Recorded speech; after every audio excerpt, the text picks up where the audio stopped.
이훈창 목사님과 함께하는 아침 묵상. 오늘 말씀은 시편 12편 말씀입니다. 여호와여 도우소서. 경건한 자가 끊어지며 충실한 자들이 인생 중에 없어지나이다. 그들이 이웃에게 각기 거짓을 말하며 아첨하는 입술과 두 마음으로 말하는도다. 여호와께서 모든 아첨하는 입술과 자랑하는 혀를 끊으시리니 그들이 말하기를 우리의 혀가 이기리라. 우리 입술은 우리 것이니 우리를 주관할 자 누구리요 하미로다. 여호와의 말씀에 가련한 자들의 눌림과 궁핍한 자들의 탄식으로 말미암아 내가 이제 일어나 그를 그가 원하는 안전한 지대에 두리라 하시도다. 여호와의 말씀은 순결하며 흑도가니에 7번 단련한 은 같도다. 여호와여 그들을 지키사 이 세대로부터 영원까지 보존하시리이다.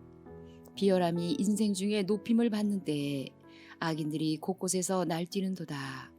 아멘. 성도 여러분, 사랑합니다.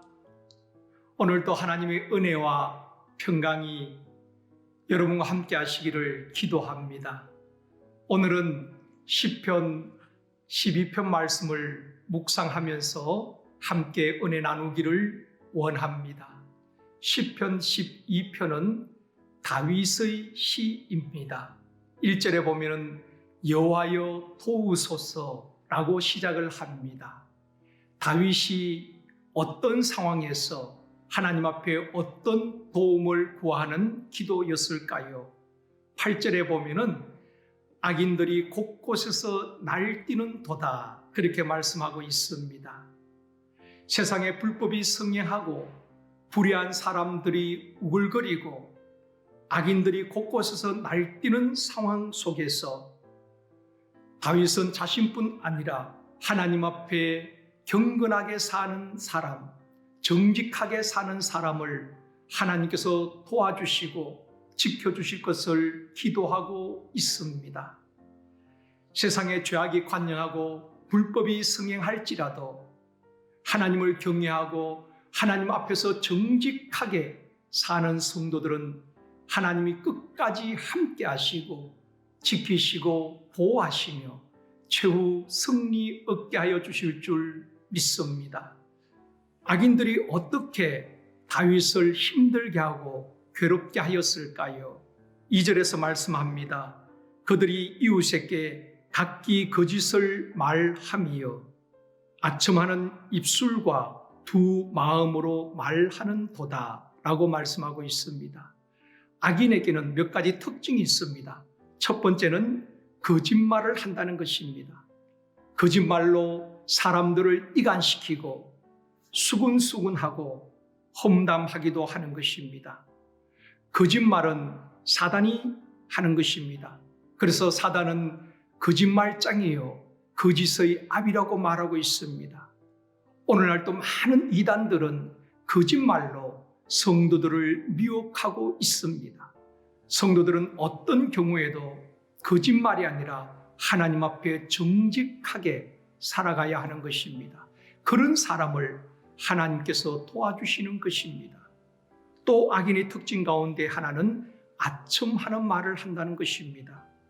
아첨하는 말이란 앞에서 그 사람을 좋게 말하고 위로하는 듯 하지만은 뒤에서는 비난하고 험담하는 것을 말합니다. 두 마음으로 말하는 것입니다. 말이 참으로 중요합니다. 하루에도 우리가 수많은 말을 하기도 하고 말을 듣기도 하는데 말 한마디가 위로가 되고 격려가 되고 힘을 주기도 합니다. 그런가 하면은 말 한마디가 마음을 상하게도 하고 상처가 되기도 하는 것입니다. 핸델은 전 세계에 가장 뛰어난 작곡가로 평가받고 있습니다. 핸델이 곡을 발표할 때마다 많은 사람들이 호응하고 핸델의 인기가 높아졌습니다. 그때 그를 시기하는 사람들이 핸델이 곡을 발표하는 공연장에 깡패를 보내어서 아수라장으로 만들어버렸습니다. 나중에는 공연장 주인이 핸델에게는 공연장을 빌려주지도 않았습니다. 그런 일이 계속되다 보니까 핸델은 절망 가운데에 뇌졸중으로 쓰러지게 되는 것입니다. 모든 것을 포기하고 좌절의 자리에 있을 때에 어느 날 한 무명의 시인이 핸델에게 한 통의 편지를 보냈습니다. 그 내용은 이렇습니다. 주님은 사람들에게 멸시와 조롱을 받으셨고 버림바 되었습니다. 그러나 그 주님은 지금 온 세상의 왕이 되어 다스리고 계십니다. 힘내십시오. 이 짧은 격려의 편지 한 통이 핸델의 인생을 바꾸어 놓았습니다. 절망과 좌절에 있던 핸델이 일어나서 다시 곡을 쓰게 되는 것입니다. 그 격려의 한 통의 편지가 핸델에게 몸과 마음에 놀라운 생명력을 주었던 것입니다.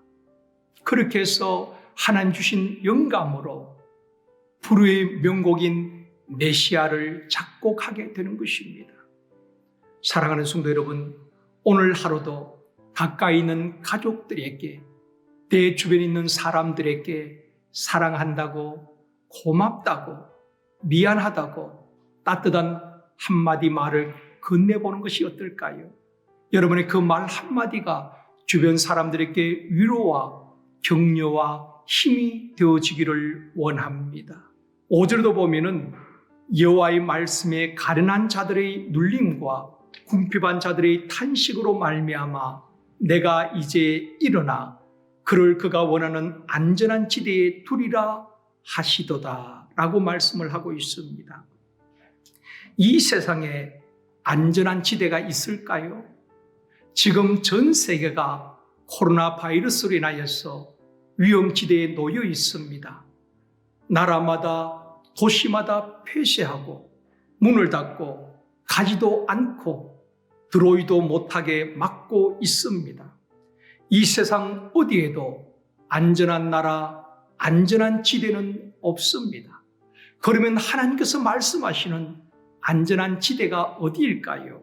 구약에 하나님께서 애굽을 심판하실 때에 애굽의 온 땅에 사망으로 장자와 초태생이 죽음을 당하는 그때에 어린 양의 피가 있는 이스라엘 자손의 집에는 그 죽음의 권세가 넘어가게 되는 것입니다. 어린 양의 피가 있는 집만이 안전한 지대였던 것입니다. 오늘도 주님의 보혈로 여러분의 가정과 자녀들 지켜주시기를 원합니다. 사랑하는 성도 여러분, 오늘도 두 가지를 결단하고 함께 기도했으면 좋겠습니다.